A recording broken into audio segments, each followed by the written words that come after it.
जय सत्यम सिद्धाय नमः।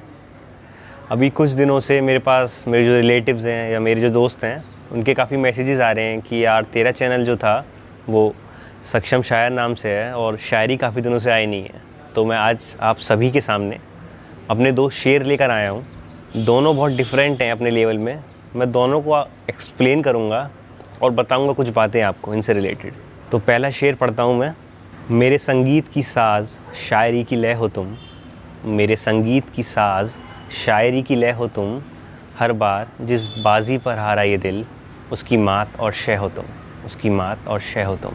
तो ये जो पहला शेर है इसकी व्याख्या मैं करूँगा तो ये इस प्रकार है कि जो मेरा लवर है ये मैंने उसे डेडिकेट करके लिखा है कि अगर मैं संगीत गा रहा हूँ तो उसकी लय है, मेरी शायरी की साज़ है वो, और मेरा दिल उस पर इस प्रकार आ रहा है कि जैसे कि आपने चेस खेला हो तो उसकी जो चेकमेट होता है कि शय और मात दोनों ही, वो है मेरी लाइफ में। मैं दूसरा शेर पढ़ता हूँ, ध्यान से सुनिएगा और डूबने की कोशिश करिएगा क्या बात मैं आपसे कहना चाह रहा हूँ। दिल की उमंगें जब बनती हैं अफ़साने मोहब्बत, दिल की उमंगें जब बनती हैं अफ़साने मोहब्बत, जो जो बढ़ती जाती है अपने से खुद से खुदा होने की सोहबत, जो जो बढ़ती जाती है खुद से खुदा होने की सोहबत। इसकी व्याख्या है कि जो दिल की हमारी उमंगें हैं, दिल की जो हमारी ख्वाहिशें हैं, जब वो अफ़साने मोहब्बत यानी मोहब्बत बनने शुरू हो जाती हैं, जब हमारा खुद से सेल्फ़ लव बढ़ता रहता है, तो जो हमारे खुद से खुदा बनने की स्टेज आ जाती है। क्योंकि खुदा का अर्थ भी क्या है कि खुद को जानना या खुद को पहचान लेना, खुदा। तो इन दोनों शेर में बहुत ही अच्छी व्याख्या मैं करना चाहूँगा। जो पहला मैंने बताया वो है इनिशियल शायरी, कि इनिशियल शायरी किस प्रकार कि भाई आप शेर लिख रहे हो, आप शायरी कर रहे हो, तो वो आप अपनी महबूब या जिससे आप अट्रैक्ट हो या जो आपके साथ है, जिससे आप लव करते हो, उसके लिए लिखते हो। तो इसमें एक पॉइंट आता है कि आप कहीं ना कहीं जो आपकी इमेजिनेशन है उसे लव दे रहे हो, यानी कि जो भी आपके थॉट्स हैं, जो भी आपकी इमेजिनेशंस हैं जो दूसरे के लिए हैं, उसे आप क्या कर रहे हो, उसे आप प्यार के शब्दों में लिख रहे हो। तो यहाँ पर एक पॉइंट आता है कि आप उस वक्त हैं जब आप ऐसी शायरी कर रहे होते हो तो आप कहीं ना कहीं सामने वाले को रख कर रहे होते हो कि भाई आपकी कुछ फीलिंग्स थी, आपकी कुछ इमेजिनेशन है, तो आपने उसे लिख दिया।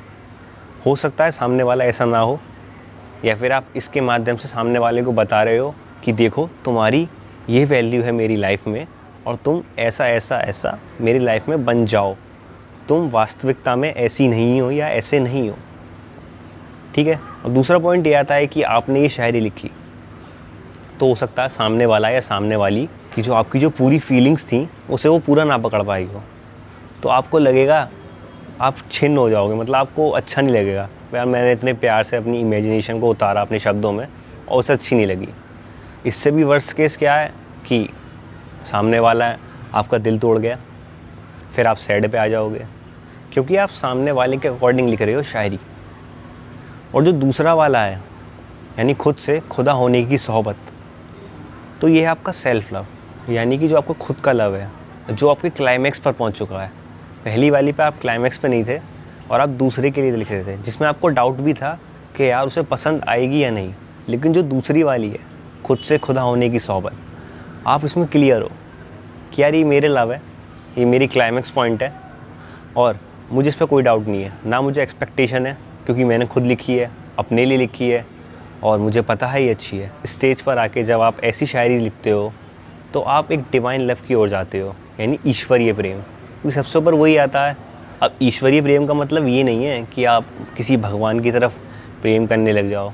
डिवाइन तो वो है जब आप दो इंसान हो जहाँ पे ना मैं हूँ ना तू हो, बस हम दोनों हों, जहाँ पे द्वैतवाद हटके केवल एक सिंगल बन जाता है कि मैं भी अपने आप में पूरा हूँ, तुम भी अपने आप में पूरी हो। हम एक दूसरे की पूरक ना हो कि भाई तू मुझे पूरा कर रहा है, मैं तुझे पूरी कर रही हूँ।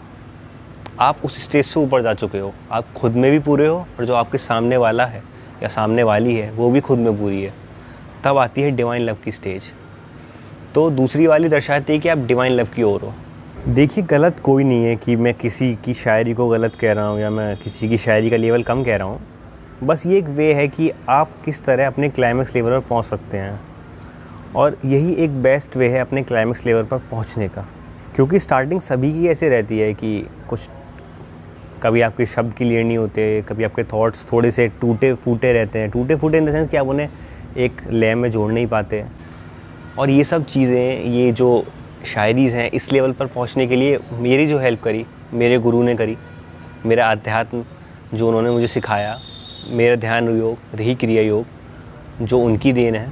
तो बस यही सब चीज़ें हैं कि ये सब चीज़ें मेरे ध्यान से आईं और यही कारण रहा मैं काफ़ी दिनों से कुछ शायरीज़ नहीं डाल पाया।